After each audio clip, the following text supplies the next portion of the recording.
En el año 1937 se detecta por primera vez el coronavirus en pollos, pero es en la década de 1960 que se aísla por primera vez en humanos y se descubre que este producía resfriado común en los niños, pero no era letal. En la actualidad, estamos ante un agente que sí cobra víctimas, sin embargo este virus no es netamente nuevo como lo hacen ver las noticias. Es así que el día de hoy te contaré la historia cronológica de este patógeno y cómo es que se volvió bastante agresivo. Para las personas que nacieron en el año 90-94, probablemente recordarán ciertos eventos que explicaré en un momento. En la década de 1960, específicamente en el año 1962, Dorothy Hamre y John Prochnow, del Departamento de Medicina de la Universidad de Chicago, encontraron el coronavirus. ¿Y cómo lo hallaron? Resulta que era invierno y para esa fecha habían estudiantes de medicina enfermos. Es así que en el laboratorio estos estaban estudiando los efectos de los virus en los órganos. Para ese tiempo el virus más conocido o más común en producir resfrío era el rinovirus.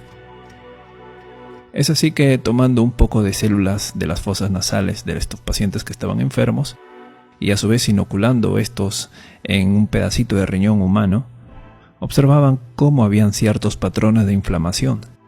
La sorpresa ocurrió cuando en el invierno de 1962, al obtener las muestras de estos alumnos de medicina e inocularlas en el riñón de prueba, encontraron que la inflamación era diferente que el del rinovirus. Con eso ya había indicios de que un nuevo virus se había detectado. No se sabía el nombre, no se sabía lo que era, pero era algo del tracto respiratorio y se podía transmitir de humano a humano. Tras este hallazgo, en el año 1967, Almeida y Tyrrell logran tomarle foto con el microscopio electrónico.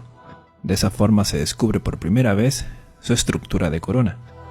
Lo que están viendo son las primeras fotos del coronavirus, que hasta ese momento no tenía nombre.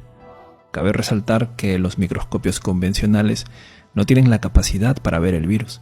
En cambio, los electrónicos o microscopios de electrones sí los tienen. Bien, siguiendo con la historia, una vez descubierto el virus y con el pasar de los años, se identifican otros grupos de este virus. El gamma coronavirus, que ataca a aves grandes, mamíferos y marinos. El delta coronavirus, que solo ataca a aves. Y los más importantes, el alfa y beta coronavirus, que atacan ganado bovino, porcino, animales de compañía, murciélagos y, sobre todo, al ser humano. ¿Y cuál es el agente causal del que se habla en las noticias? Pues nada más y nada menos que el beta coronavirus, que como les había dicho, hace años no daba problema alguno, ya que era un resfriado común. Sin embargo, en este nuevo milenio, las cosas han cambiado totalmente. Es así que en el año 2002, como algunos recordarán, informaban mucho en las noticias sobre el fallecimiento de personas por neumonía atípica. Resulta que en ese año China afrontaba el surgimiento de una nueva neumonía, más potente, más letal. El origen de este evento fue Cantón, China, año 2002. Las personas infectadas fueron 8.098, de los cuales fallecieron el 9.5%. Sin embargo, el brote cerró en el 2004, cuando se pudo controlar la enfermedad. Muchos se preguntarán, ¿y por qué no fallecieron todos? La respuesta es simple, y es que depende mucho del sistema inmunológico de cada persona. El grupo de riesgo o los que llevan la peor parte son los diabéticos, ancianos, niños, personas con defensas bajas y enfermedades crónicas. Otra pregunta que se hace es, ¿y qué es una neumonía típica? Para comprender qué es una neumonía típica, primero hay que saber qué es la neumonía. Y una neumonía, en palabras sencillas, es una inflamación demostrada del tejido pulmonar. Es decir, una persona que tiene fiebre, tos con expectoraciones, a las justas puede hablar, tiene escalofríos, le duelen las costillas y respira rápidamente. Este es un cuadro típico o común de una neumonía por infección bacteriana, por ejemplo. Sin embargo, en el 2002 ese coronavirus producía síndrome respiratorio agudo severo, que en otras palabras serían los mismos síntomas que les acabo de comentar, pero que sea de manera más rápida.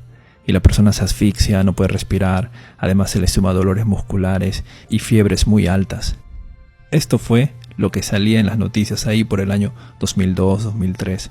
Felizmente pudieron controlarlo, es decir, aislaron a las personas enfermas para que no contagien y les daban tratamiento esperando que se sanen. Sin embargo, hubo como 800 fallecidos. Bien, el siguiente evento ocurre en el 2012 y hasta el día de hoy sigue activo. Se trata del mismo virus, el beta coronavirus, pero esta vez en el Medio Oriente. Por tal razón, el diagnóstico es síndrome respiratorio severo asociado a Oriente Medio o Medio Oriente, que es la misma enfermedad que ocurrió en China en el 2002, solo que esta vez el lugar de origen fue Arabia Saudí, por la misma neumonía típica, Lo que sucede es que en este país no hay un control tan estricto como el que hizo China. Y los medios de comunicación, pues, ni lo han hecho notar, ¿no? Con esto ya tenemos la información de que el virus siempre ha estado, solo que produce una neumonía muy potente y si uno tiene defensas bajas corre mucho riesgo. Pasemos ahora a la parte final, el coronavirus actual. ¿Qué ha sucedido? En primer lugar, se sabe que el virus es del mismo género, o sea, el beta coronavirus. Sin embargo, este ha mutado. Por tal razón es llamado nCoV 2019, es decir, novel o nuevo coronavirus, y entraría a tallar como una enfermedad reemergente. Para que se pueda entender, es como si de repente apareciera el primo del VIH, y ya no solo te baja las defensas, sino ahora te deja calvo, algo así. Por tal razón las autoridades se alarman y tienen que poner en cuarentena a las personas y es necesario crear un ambiente especial. Por tanto, es digno de admirar la labor que está haciendo China para controlar la enfermedad. Algunas personas se preguntan, ¿cómo es que aparecen los virus? La respuesta es simple, y es que el 75% de las enfermedades emergentes o nuevas son una zoonosis, es decir, la transmiten los animales. Por ejemplo, lo más aceptado del VIH es que el virus de inmunodeficiencia del simio fue transmitido al ser humano,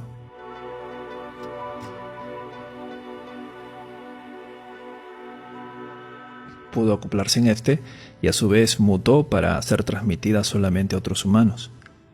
Los virus no tienen vida, son estructuras proteicas que contienen ADN o ARN con la capacidad de alterar otras estructuras celulares. Para ello tiene que haber compatibilidad. Aún así, los virus pueden cambiar su composición constantemente debido al hospedador en el que se encuentran.